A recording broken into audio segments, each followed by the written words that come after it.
Hey guys, welcome back. Today we're reviewing another Star Wars fan film. This one is called The Scorekeeper. It's done by the Creative Force Films and it released in December of 2020. I completely missed out on it. I saw it randomly just recently on YouTube and it had over 420,000 views. So I definitely decided to bookmark it and check it out later. So I'm seeing it today and I'm going to tell you guys all about it, what my thoughts were about this film. I'm going to talk about the characters and the story and so forth. So if you guys don't like spoilers, even in your short films, which I completely understand, then go check it out. It's pretty short. It's like 15 minutes long. And then come back and tell me your thoughts about it. What were your favorite parts and where you found more problems? Anyway, let's dive right into it. So what did I expect from this film? Immediately when I read the name Scorekeeper, I immediately understood some of the lore because I'm reading the old school bounty hunter trilogy from Star Wars Legends, and generally from Trandoshan's lore, I know that the Scorekeeper is their goddess. So it had to have some kind of Trandoshan bounty hunter. I kind of put my bet on BOSSK, right? Because he's the most familiar one that we know of. From the expanded universe, he also appears as one of the bounty hunters in The Empire Strikes Back. So, Scorekeeper. All right, we got the name. Now the movie starts. We have this nice little planet and we have a ship zooming right into it. It inverts into real space and it's obviously BOSSK's ship Houndstooth. So automatically, as a Star Wars fan, my expectations were okay. So we're somehow gonna deal with a Trandoshan culture, obviously the Scorekeeper, and BOSSK at one point or another is either gonna be mentioned or he's gonna be a great part of this film. So we begin on this location and there's a major shootout going on, obviously between the rebels and the Imperial forces. And right away, I got the impression that whoever filmed this short, maybe the guys behind the film or the crew that they recruited to shoot it, were probably paintball fans, right? Because the location itself looks like an outdoors paintball field. Or maybe a mini field. I don't know the proper terminology. It's like a compact space. It's obviously spray painted and made to look like a very interesting film set. So that was very enjoyable. And when the action broke loose, what I really enjoyed that all of the angles were very effective and they described the action clearly. You know, when we see the rebels shoot and we go back to the Imperials and the fires back and forth, it's a very hectic action sequence, yet it's very clear to read. We understand everything that is happening.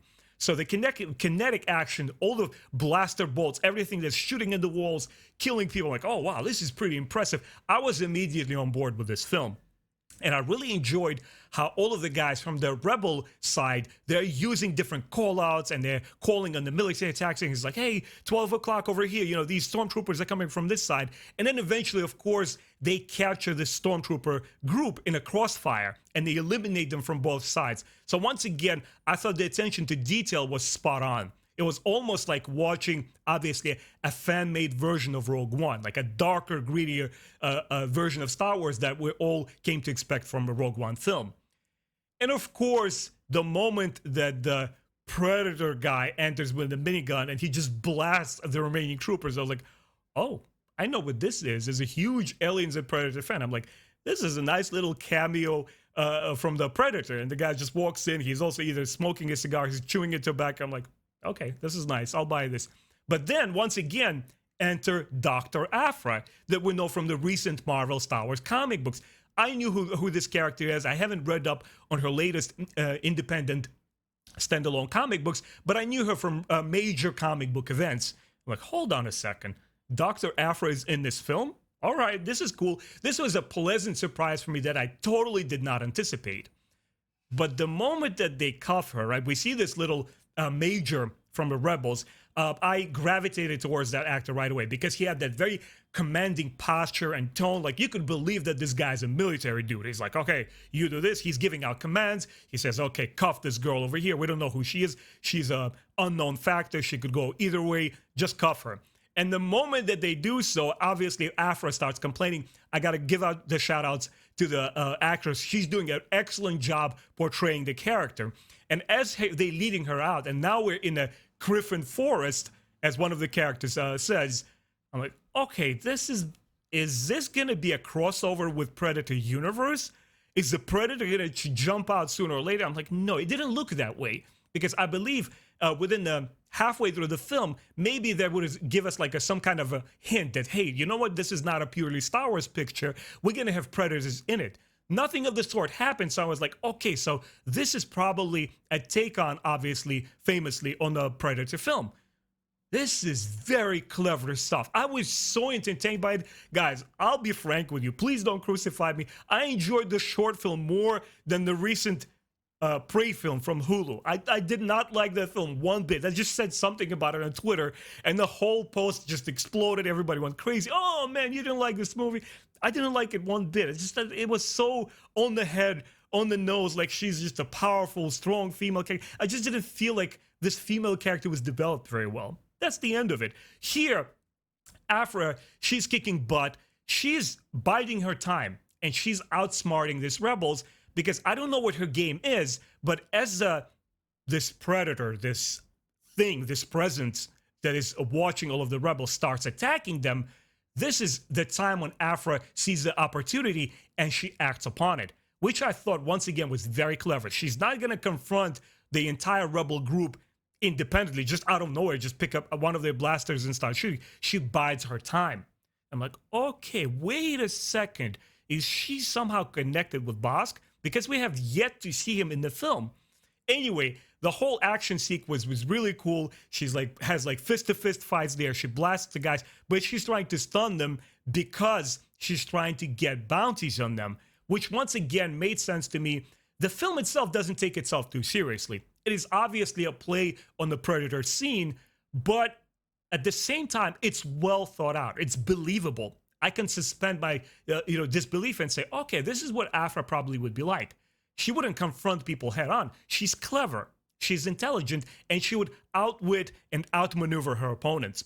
So at this point, I'm still figuring out, when the BOSSK is going to show up, or is it a Wookiee who is hunting them? So I don't fully understand what is going on. There's still a lot of suspense happening.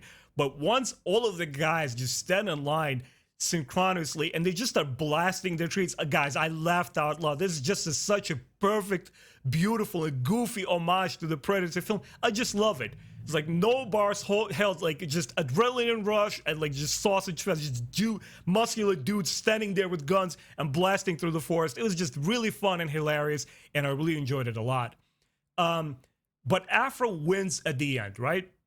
And this is when BOSSK is revealed. He comes out there. He's like, okay, we were trying to do this hunt. And he doesn't care for Aphra's tactics. He just shoots all of them. He kills them, right? He obviously carries like a Wookiee skull that he killed earlier on. And he talks about, obviously, the Scorekeeper, that for Scorekeeper, it matters. And he blasted these guys. And when he came out, I was taken aback a little bit. I did not expect this level of detail and craftsmanship put in a fan film. I mean, BOSSK looked real.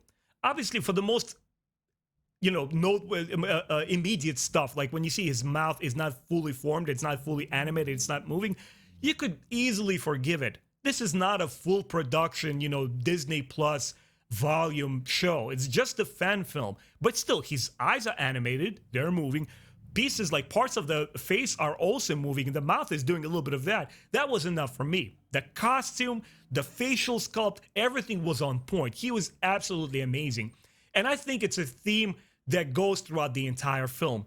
Everything is so well done here. All the blaster fire, all the things happening there, the setting in the beginning, it really felt like a film set. So I think the filmmakers behind this short, they were very smart and clever where to put every single dollar. When we see Aphra in front of the screen, and obviously she's a close-up, she's one of the major characters in the story, she's believable. Her costume, the way that the actress portrays her, spot on. All of the rebels that we see in the shot that either have a line to deliver, or the guy who spots, on the top of the tree, he's like, hey, Major, I think you got to come up here and you want to take a look at this. When you see actors that had to further the story and has important lines to say, all of them were spot on. All of them had great performances, were really, really good stuff. It never took me out of the experience, which often fan films do. And you can forgive it because not all of them are professional filmmakers. Sometimes it's just a bunch of guys who bunch up together and they say, you know what, we want to make a Star Wars fan film. As far as Scorekeeper goes, everything is done on a professional level. It is fun. It is exciting. and it never takes itself seriously. And I think that's what really plays to the strengths of the film. It's just enjoyable, fun action ride. Anyway, guys, in conclusion, I would highly recommend it. I'm gonna rate this film 4 out of 4 straight up. I couldn't find a single flaw, maybe one or two nitpicks. They're not even worth mentioning. Overall, it was just really, really great experience. And I really appreciated the fact that the short respects the source material. It understands what Star Wars is, and it understands what the Predator franchise is. It doesn't have extra fluff on it. It doesn't try to be extra meaningful or deep with the story. It goes straight for the action. It tells you who these guys are, what their mission is. You understand that Afra is trying to play them, and there's a monster hunting them. It's very clear, it's understandable, and throughout the entire film, there was a suspense moment because I couldn't anticipate whether it's going to be a Wookiee or an actual Trandoshan who is fighting them. Guys, you did a fabulous job. I really, really enjoyed this film. I would recommend you guys all watch it. If you have seen it, please let me know in the comment section below what were your favorite parts. I would especially love to hear, what did you guys think about those prosthetics on BOSSK? Like, did that little mouthpiece bother you, that it wasn't quite as animated as probably, people at Lucasfilm would do? Or did you really appreciate the craftsmanship and were very easily to forgive whatever, the minor shortcomings of that prosthetic? Anyway, guys, thank you so much for watching. I appreciate all of your kind comments and support. I'll see you next time. Take care.